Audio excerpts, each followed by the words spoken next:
बंधु माने आपणकर जदि वृष राशि होइथाय तो भिडियोटी को स्किप न करी थरे मात्र शेष पर्यंत निश्चय देखंतु। वृष राशि व्यक्ति विशेष मानकर जीवन एही नुआ वर्ष 2026 ठारू बदलिबाको जाउछि, कारण ग्रह नक्षत्र मानकर चलन रे एक बहुत बड़ परिवर्तन हेबाको जाउछि, जहा फलरे आपणक जीवन रे चलिथिबा समस्त दुख कष्ट एवं समस्यार अंत हेबाको जाउछि एवं पुनर्बार एही नुआ वर्ष ठारू आपणक जीवन को खुशी फेरिबाको जाउछि। एही नुआ वर्ष ठारू गुरु आपणकर द्वितीय भावरे अर्थात आपणकर धन भावरे गोचर करिवे, एहा परे आपणकर तृतीय भावरे गोचर करिवे एवं शनि आपणकर एकादश भावरे चलन करिवे, जहाकि आपणक पई अत्यंत शुभ अटे, जहा फलरे आपणक जीवन रे किछि बड़ हेबाको जाउछि। एहा सहित बुध सूर्य एवं शुक्रंकर मध्य राशि परिवर्तन हेबाको जाउअछि, जहा फलरे आपणक जीवन रे चलिथिबा समस्त दुख कष्टर अंत हेबाको जाउछि। पुनर्बार एही नुआ वर्ष आरंभ हेई हो आपणक जीवन रे खुशीर वर्षा हेबाको जाउछि। तेबे आसंतु जानिबा एही नूतन वर्ष रे आपणक जीवन रे कोन सब बड़ परिवर्तन हेबार अछि। तेबे भिडियोटी रे आगकू बढ़िबा पूर्वरु जदि आपणकर मध्य वृष राशि होइथाय तेबे भिडियोटी को लाइक करी चैनल टी को सब्सक्राइब करि दियंतु एवं कमेंट बॉक्स रे भक्ति एवं श्रद्धार सहित जय श्री जगन्नाथ जय मां लक्ष्मी निश्चय लिखंतु।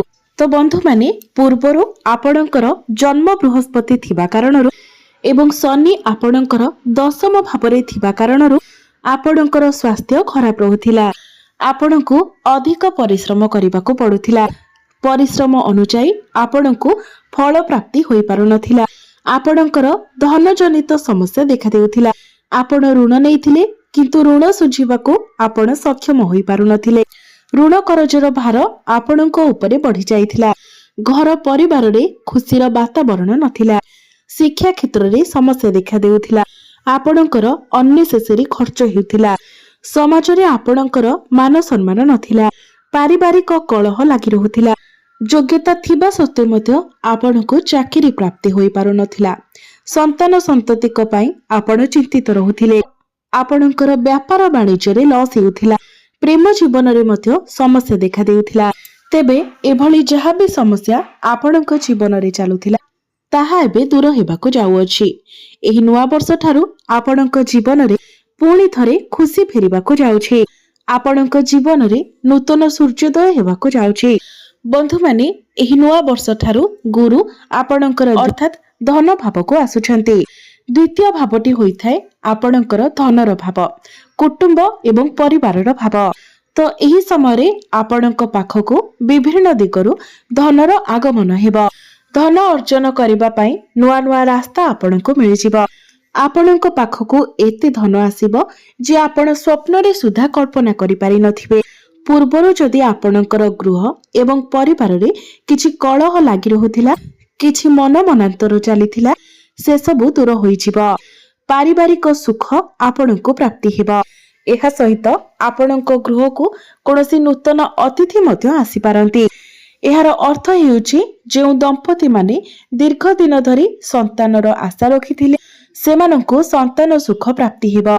एही समय आपणकर आय रे वृद्धि हेबा, आपणकर बैंक बैलेंस बढ़िबा, आपणकर डेली इनकम बढ़िबा सहित आपणकर फाइनेंशियल ग्रोथ मध्य हेबा।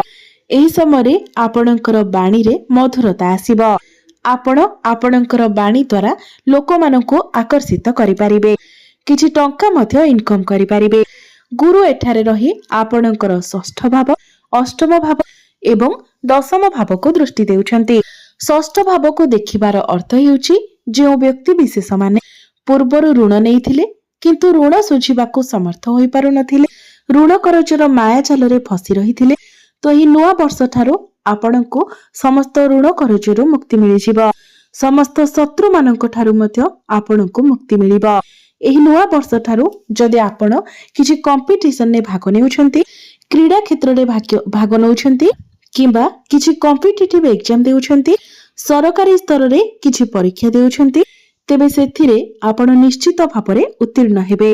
पूर्वरु जदि आपणकर कोनोसी स्वास्थ्यगत समस्या लागि रहिथिला से सबु दूर होइजिब। अष्टम भाव को देखिबार अर्थ हेउछि एही नुआ वर्ष ठारू कोनोसी गुप्त स्रोतरु आपणको धन प्राप्ति होई पारे। आपणकर पैतृक संपत्तिरु आपणको लाभ प्राप्ति होई पारे।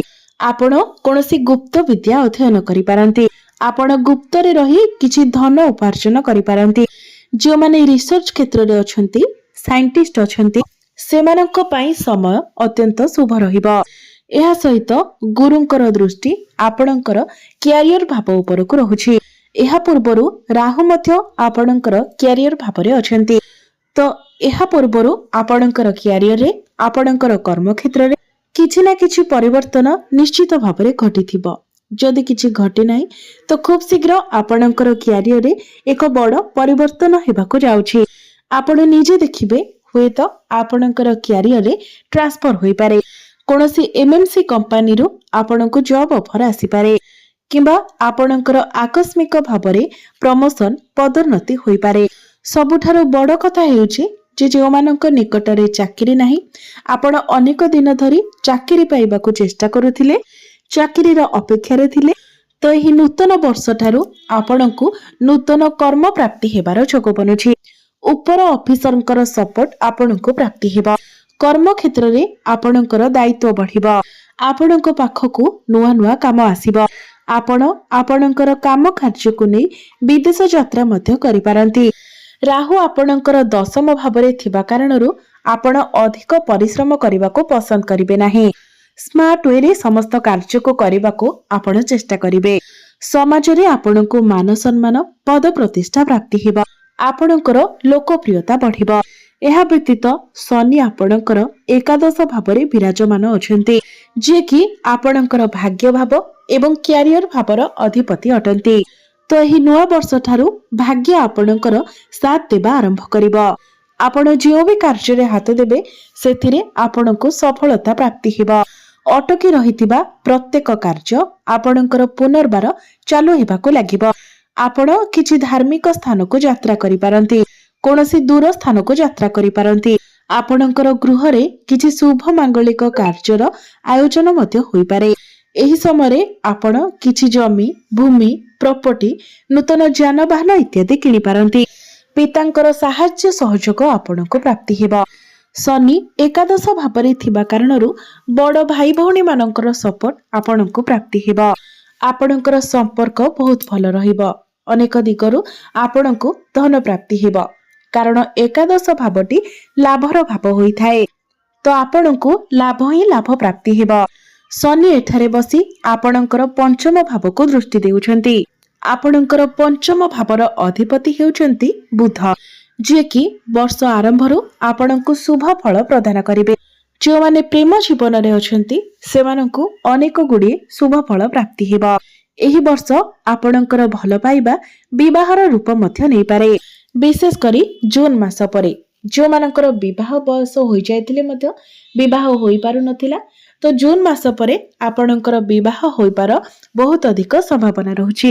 शिक्षा क्षेत्र रे मध्य आपण बहुत अधिक उन्नति एवं प्रगति करिवे। जेतेबेले गुरुंकर दृष्टि आपणकर नवम भाव उपरे रहिबो, आपण उच्च शिक्षा करिबा पई बाहरकु जाई पारंती। मन पसंदर कॉलेज रे आपणकर एडमिशन होई पारे। एही वर्ष जदि आपणकर किछि एग्जाम अछि, कॉम्पिटिटिव एग्जाम अछि, तेबे सेथिरे आपणकु निश्चित भावरे सफलता प्राप्ति हेबा। जदि आपण सिंगल अछंती तो आपणकु नूतन पार्टनर मध्य मिलि पारंती। भ्रमण सुख आपणकु प्राप्ति हेबा। जदि आपण व्यापार वाणिज्य करूछंती तो आपण बहुत अधिक उन्नति एवं प्रगति करिवे। आपण किछि पार्टनरशिप बिजनेस मध्य स्टार्ट करि पारंती एवं लाभान्वित मध्य होई पारंती। नुआ वर्ष आरंभ रही आपण किछि बड़ कार्यर आरंभ करि पारंती, किछि बड़ इन्वेस्टमेंट करि पारंती। तेबे अधिक शुभ फल प्राप्ति करिबा पई आपण प्रत्येक दिन शुक्रंकर बीज मंत्र 108 थर जप करंतु। प्रत्येक गुरुवार दिन कदली गछ मूलरे हळदी मिश्रित जल अर्पण करंतु। प्रत्येक दिन आपण हनुमान चालीसार पाठ करबा सहित प्रत्येक दिन आपण उदित सूर्य को तंबा पात्र रे जलार्घ्य अर्पण करंतु। आपनको अधिक मात्रा रे शुभ फल प्राप्ति हेबो। तो बंधु माने आपणकर जीवन मंगलमय हेउ, एहा ही ईश्वरंक निकटरे